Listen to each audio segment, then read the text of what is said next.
வரப்போற 2 மாதத்துக்குள்ள வாகனங்களுடைய புதிய வாகனங்கள் வாங்குற மக்களுடைய எண்ணிக்கை குறைய போகுது. பழைய வாகனங்களுக்கான விலை கூட போகுது. பைக் அதோட ஆட்டோக்கான விலை கூட போகுது. அது என்ன அப்படின்றத நான் உங்களுக்கு இந்த வீடியோவில் தெளிவாக சொல்ல போகிறேன். குறைந்த அமைச்சர்களை கொண்டே அரசாங்கம் நடத்தும் அப்படின்னு சொன்ன அரசாங்கம் இப்போ அமைச்சர்களை கொஞ்சம் கொஞ்சமாக அதிகரிச்சிருக்காங்க. இன்னமும் நான் சொல்லுகின்றேன் என்ற விமர்சனம் விமர்சனம் அல்ல, இன்னமும் நாங்கள் எங்களை இலங்கையர்கள் என்ற கோட்பாட்டுக்குள் கொண்டு போகவில்லை. தண்ணீர் போத்தல அதிக விலைக்கு விற்ற வியாபாரிக்கு 6 லட்சம் ரூபாய் தண்டப்பணம். இந்த முறையும் சிறுபான்மை பக்கமாக அமைச்சரவையில் எந்த கவனமும் எடுக்கப்படலை என்ற மாதிரியான விமர்சனங்கள் வந்திருக்கு. அதற்காக தென்பகுதியில் உள்ளவர் அதை இன ரீதியாக பார்க்க முடியாது. அதற்கு பதில் வைத்திருக்கிறோம். நாங்கள் தீபாவளியை முன்னிட்டு எல்லா ஆடைகளுக்கும் 30% வரை விலை கழிவு. சென்டர் பாயிண்ட் டெக்ஸ்டைல், இலக்கம் 144, கேசர் வீதி, கொழும்பு 11. அமைச்சரவையில் சில மாற்றங்கள் வந்திருக்கு. அந்த மாற்றத்துக்கு போறதுக்கு முதல்ல வாகனங்கள்ன்ற விலையில என்ன மாற்றம் தான் நடக்க போகுது அப்படின்றத பார்த்து அந்த விஷயத்துக்கு போக போறோம். அதாவது வாகனங்கள் இப்பொழுது புதிய வாகனங்களுடைய விலை உங்களுக்கு தெரியும், ஒரு வாகனத்துக்கு முதலை விட 75-90 லட்சம் வரை அதிகரித்திருக்கு. இந்த அதிகரிப்பால புதிய வாகனங்கள் வாங்குறவங்களுடைய எண்ணிக்கை எதிர்பார்த்ததை விட குறைவாக தான் இருந்தது. ஆனால் புதிய வாகனங்கள் வாங்கக்கூடியவங்க இல்லை வாங்குறதுக்கு ஆர்டர் பண்ணவங்க எல்லாமே இப்பொழுது வாங்கி முடிச்சாச்சு. வர 2 மாதம் 3 மாதத்துக்கு பிறகு வரப்போகிற வாகனங்களை இப்போவும் அவங்க முன்பதிவு செய்திருக்காங்க. இனி வரப்போகிற நாட்களில் இந்த புதிய வாகனங்களுக்கான கேள்வி குறைய போகுது. காரணம், இந்த விலை அதிகரிப்பானது எப்போ குறையும்னு பார்த்துட்டு இருந்தா அது குறைய போகிறதில்ல. முடிஞ்ச அளவு வாங்கக்கூடியவங்க ஆர்டரும் பண்ணிட்டாங்க, வாங்கி முடிச்சிட்டாங்க. இனி என்ன செய்ய போகுதுன்னு சொன்னால், உள்நாட்டில் இருக்கிற வாகனங்கள் குறிப்பா இருக்கிற புதுசா வாங்கினாலும் சரி, இப்ப பழைய வாகனங்களா இருந்தது, அந்த வாகனங்களை வாங்குற அந்த நடவடிக்கை கொஞ்சம் அதிகரிக்கும். பழைய வாகனங்களுக்கான விலை கொஞ்சம் கொஞ்சமாக மீண்டும் அதிகரிக்க வாய்ப்பு இருக்கு அப்படின்னு சொல்லப்படுது. இது வாகன விலைகள்ல மிகப்பெரிய மாற்றத்தை கொண்டு வரப்போகுது வருகின்ற மாதங்கள்ல. இதுல இன்னும் ஒரு முக்கியமான விஷயம் என்னன்னு சொன்னா, இப்ப அதிகமா இப்ப மோட்டார் சைக்கிளும் முச்சக்கர வண்டிகளையும் தான் அதிகமா மக்கள் வாங்குறாங்க. காரணம், ஒரு முச்சக்கர வண்டியை இப்ப 22 லட்சம் முதல் 25 லட்சம் வரைக்கும் இருக்கு. ஒரு மோட்டார் சைக்கிள் ஸ்கூட்டி வாங்குறதுனாலே கிட்டத்தட்ட 8 லட்சம் முதல் 9 லட்சம் வேண்டும். இந்த அளவுக்கு பெரிய தொகை இருக்கு. இதனால இனி வருகின்ற காலத்துல ஓரளவுக்கு இந்த தொகை பரவாயில்ல இப்ப இருக்கிற காலத்துல அப்படின்றதுக்காக மோட்டார் சைக்கிள் அதோட முச்சக்கர வண்டி 3 வீல்களை தான் மக்கள் வாங்க போறாங்க. இதனால இது ரெண்டுக்குமான கேள்வி, பழசுக்கும் அதிகரிக்க போகுது, புதுசுக்கும் அதிகரிக்க போகுது. இதனால இது ரெண்டுடைய விலையும் அதிகரிக்கலாம் வருகின்ற நாட்கள் என்று சொல்றாங்க. அங்க குறையும் போது இங்க கூடுது. இதையாவது வாங்கி ஓடு பார்த்தா இதையும் விட மாட்டாங்க போல இருக்கு. இப்போ ஆட்டோ 20-25 லட்சம் இருந்து 30-35 லட்சம் போனாலும் ஆச்சரியப்படுறதுக்கு இல்லை. மோட்டார் சைக்கிள் வந்து 10 லட்சத்தை தாண்டலாம், ஒரு ஸ்கூட்டியே 10 லட்சத்தை கூட தாண்டி போகலாம். இதுக்கும் கூட ஆச்சரியம் இல்லை. இந்த மாதிரியான பல விஷயங்கள் இந்த வாகன வாங்குற அல்லது வாகன விலைகள்ல ஏற்பட போற மாற்றங்களாக வரும் நாட்கள்ல இருக்க போது. நீங்க என்ன சொல்றீங்க? என்ன வாங்குறதா ஐடியா இருந்தீங்க? இனி என்ன ஐடியா உங்களுக்கு இருக்கு?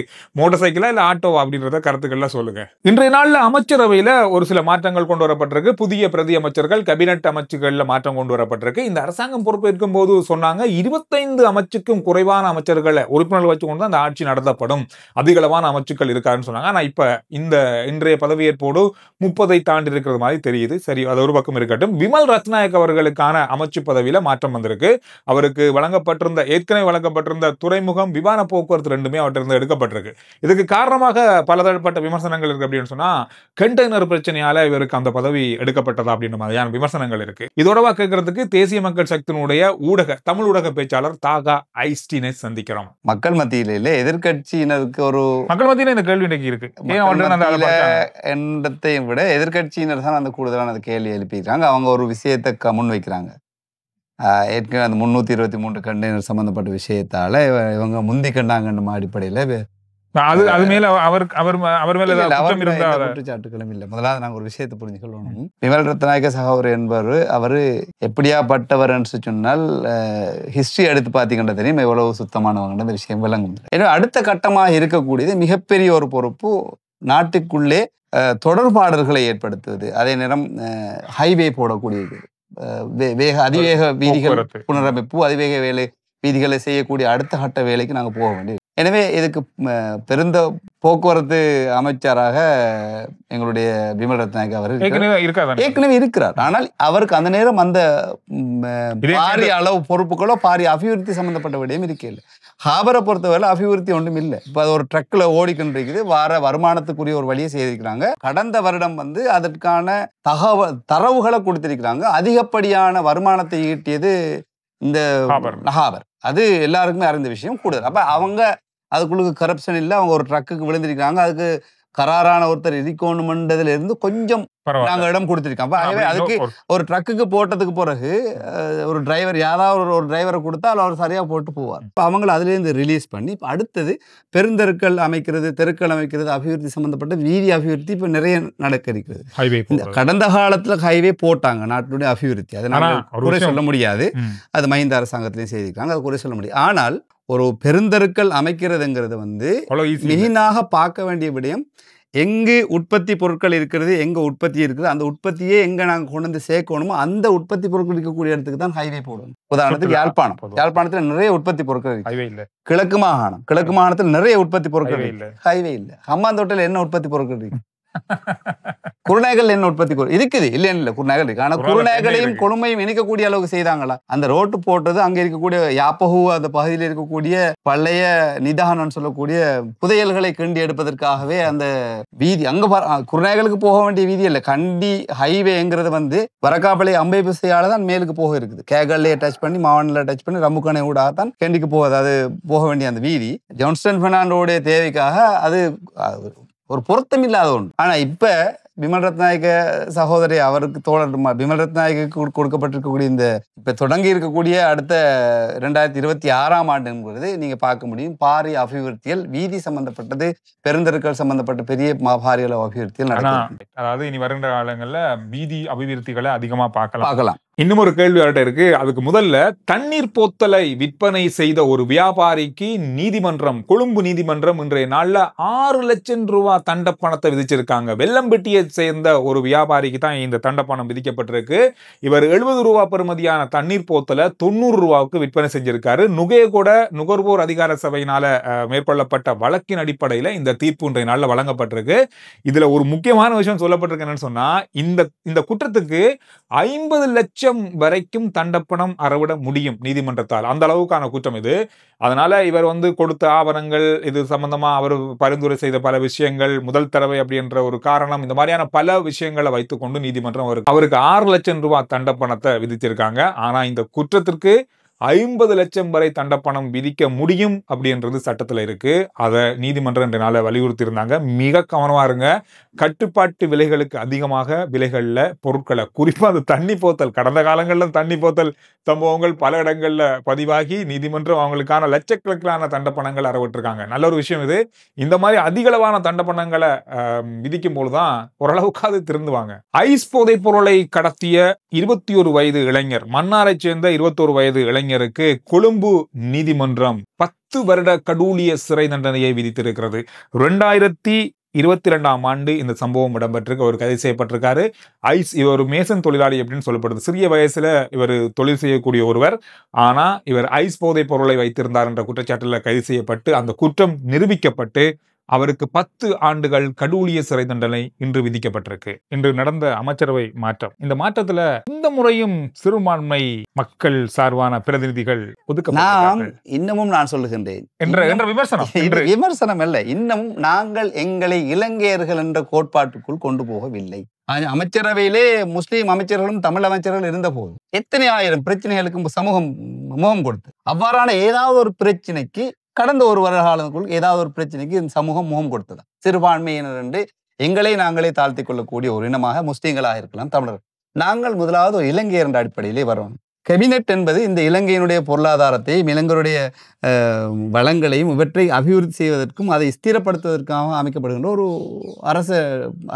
அரசியலிலே இருக்கக்கூடிய ஒரு இயந்திரம். அது அதற்குள் முஸ்லீம் இருந்தாலும் சரி, சிங்களவர் இருந்தாலும், இந்த நாட்டு மக்களுக்கு நன்மை செய்யக்கூடியதற்காக அமைக்கப்பட்ட ஒரு அந்த அமைப்பில் யார் அங்கம் வகித்தாலும் நாட்டு மக்கள் பலனடைகின்றார்கள் என்றால் அதை ஏற்றுக்கொள்ளக்கூடிய மனப்பாக்கும் வர வேண்டும். வேற முஸ்லீம் நாடுகளில் கூட பாருங்க, மலேசியாவை பார்க்கலாம், சிங்கப்பூர்ல பார்க்கலாம், இந்த இன ரீதியான ஒரு நியமனம் வழங்கப்பட வேண்டும் என்று ஒன்று இல்லை. அபிவிருத்தி அடைந்திருக்கிறார்கள், உச்சக்கட்டத்தை அடைந்திருக்கிறார். நாங்கள் இன்னும் இந்த இன ரீதியாக சிந்திச்சு இந்த இலங்கையர் என்ற அடிப்படைக்குள் நாங்கள் போகாமல் தூரமா நிற்கிறதால தான் இன்னும் நாங்கள் அபிவிருத்தி அடையாது, பின்னும் வளர்ச்சி அடைகின்ற நாட்டை விட திவாலான நாடு என்ற நிலைக்கு சென்று கொண்டிருக்கு. எனவே அந்த இடத்திலிருந்து முதலாவது நாங்கள் அந்த ஊடகங்களுக்குரிய மிகப்பெரிய பொறுப்பு இருக்கு. இதை பற்றி நீங்கள் தெளிவுபடுத்த வேண்டும் மக்களுக்கு. நிச்சயமாக வெறுமனே ஒரு இன ரீதியான அடிப்படையிலே கேபினெட் மினிஸ்டரை நியமிக்க வேண்டும் என்ற அந்த வாதம் என்பது எவ்வளவு பிழையான வாதம் என்பதை ஒரு தரவு ரீதியாக இந்த கடந்த ஒரு வருடத்திற்குள் தரவு ரீதியாக நீங்கள் அவர்களுக்கு வழங்கப்படுத்த வேண்டிய ஒரு பொறுப்பு இருக்கிறது. இந்த சந்தர்ப்பமும் அதுக்கான சந்தர்ப்பமும் அமைஞ்சிருக்கு. உண்மையிலே உங்களுக்கு நன்றி சொல்ல வேண்டும் இந்த சந்தர்ப்பத்தில் இந்த கேள்வியை கேட்டதற்கும் அதற்கான இந்த பதிலை நான் சொல்லுவேன். பார்த்தீங்கன்னா அபிவிருத்தி என்ற வரக்குள்ள பாருங்க, தென்பகுதியை விட ஜனாதிபதியினுடைய அல்லது எங்களுடைய அரசாங்கத்தினுடைய அபிவிருத்தி திட்டங்கள் எதையாவது ஆரம்பித்திருக்கிறார்கள் என்று தேடி பார்க்கணும்.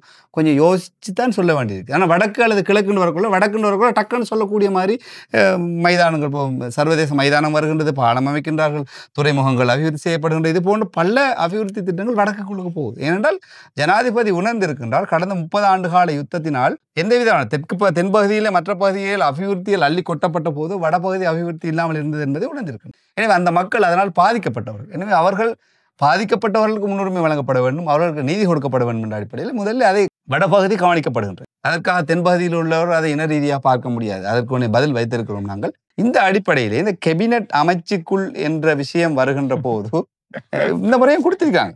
இந்த முறையும் முஸ்லிம் விவகார அமைச்சராக அதிகமாக பேசியது தமிழ் தரப்பினரை விட தமிழ் தரப்பினரை கவலைப்பட்டார ஒரு முஸ்லீம் ஒருத்தர் இல்லையே என்ற அளவுக்கு வடக்கு தமிழ் கட்சியின் அங்கத்தவர்கள், உறுப்பினர்கள், பாராளுமன்ற உறுப்பினர்கள் எல்லாம் அந்த ரொம்ப கவலைப்பட்டு கண்ணீர் விட்டாங்க. முஸ்லீம் அமைச்சர் ஒருத்தரை நீங்க எடுக்க இல்லையே, உள்ளுவாங்க இல்லையே என்ற அடிப்படையில். எனவே இந்த 2வது ஒரு அமைச்சரை கொடுக்கப்பட்டு ஒரு என்ஜினியர் உண்டு, அவருக்கு மின்சக்தி அமைச்சுக்குள்ள அவர் பிரதி அமைச்சர் கொடுக்கப்பட்டிருக்கிறது. ஒரு அக்ரம் இல்யாஸ் என்பவர் வழங்கப்பட்டிருக்கிறது.